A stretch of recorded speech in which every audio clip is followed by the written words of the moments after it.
Hey, I'm Jeff the Junk Seller, and this presentation is going to be about the sale that I did in Buffalo Gap on August the 15th to the 17th.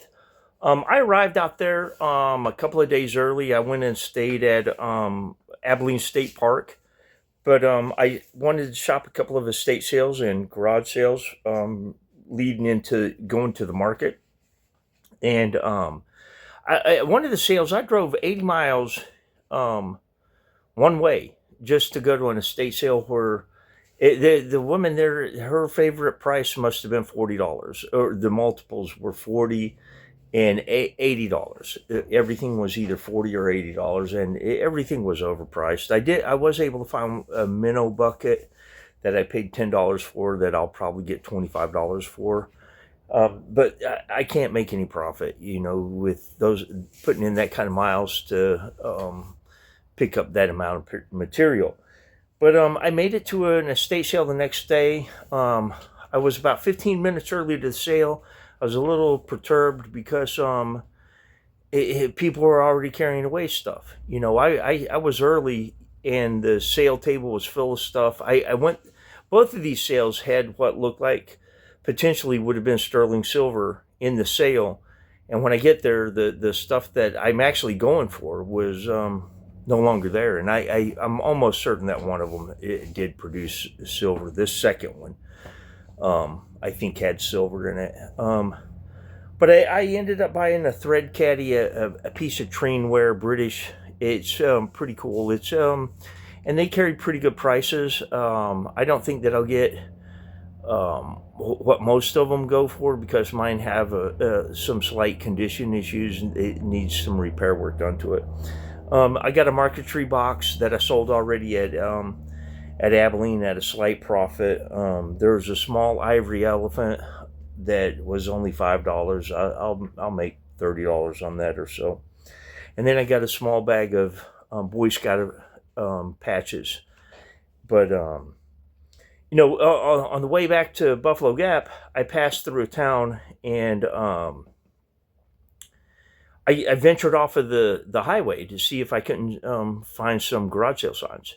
And I didn't find a garage sale sign the way that I was going, but I wound up in the neighborhood just looking at these glorious houses, and I found a huge abandoned house that was absolutely gorgeous, falling apart.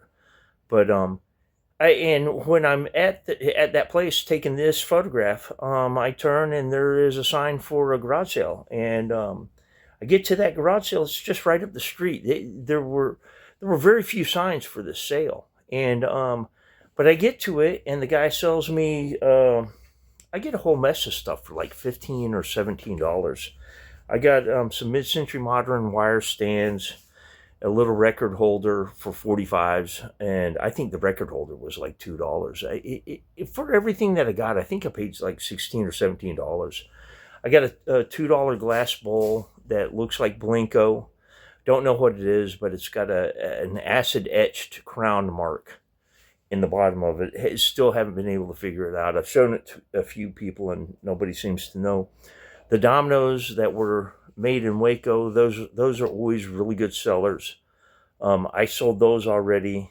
I think I paid $2 for the set of dominoes, maybe $3, but I think I sold them for $15 already. And he had a stack of cigar boxes, and one of them had a bunch of packs of matches in there, and some of those are $5-6 a pack. I already sold one pack of those matches for $5 here at Bonham just a couple of days ago. But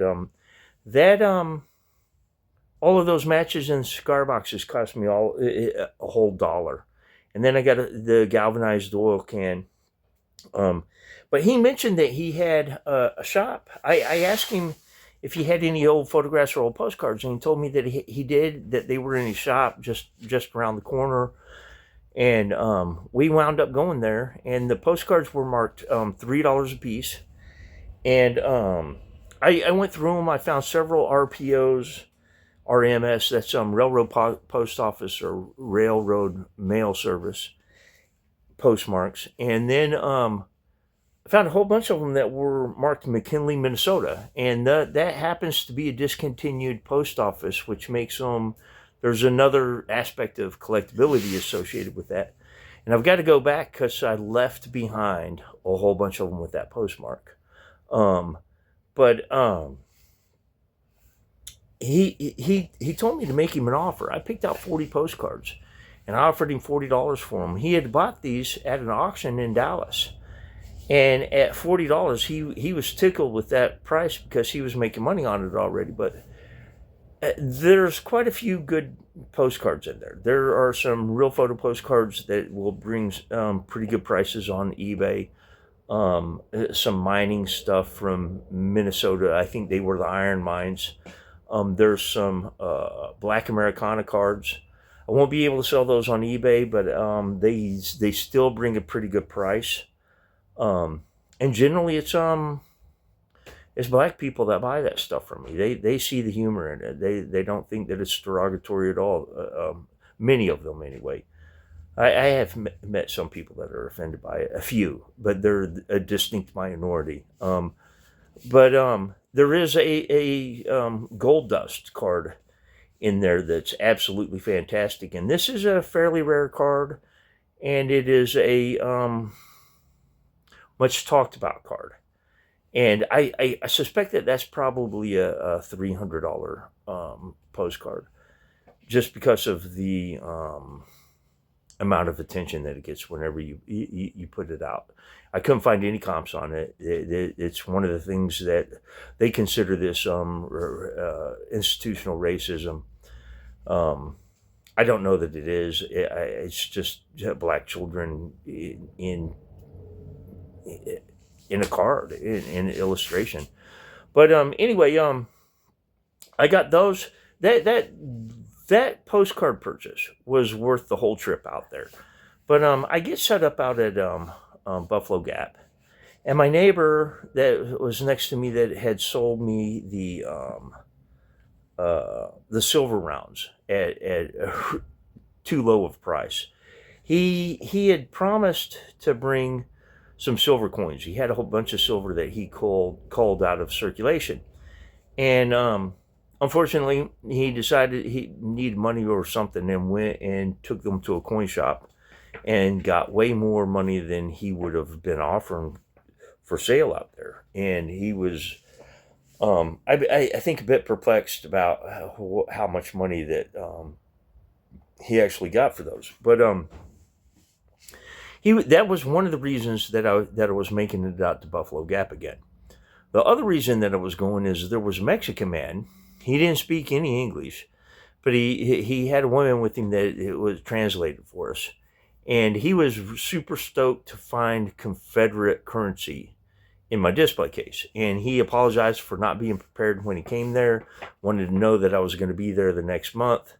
Unfortunately, he didn't show. I thought I was going to make a $500 or $600 sale in Confederate currency. They saw the prices, and he was super stoked about seeing that stuff.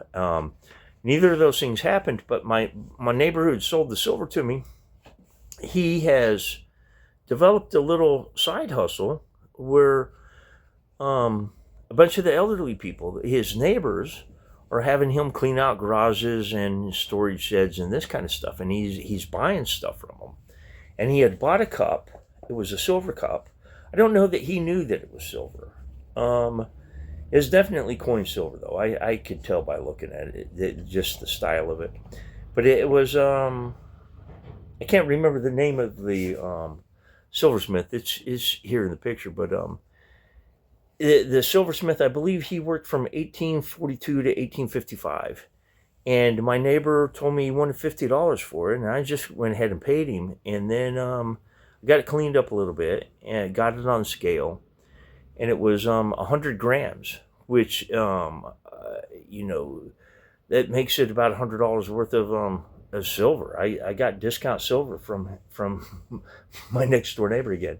But that cup as an article is probably $225, $275 cup in that kind of price range. But I was told that the name that's inscribed on it was an early pioneer early settler of Abilene, which is a fairly new city. I think I think Abilene started in the 1870s as one of the trailheads for the Chisholm Trail.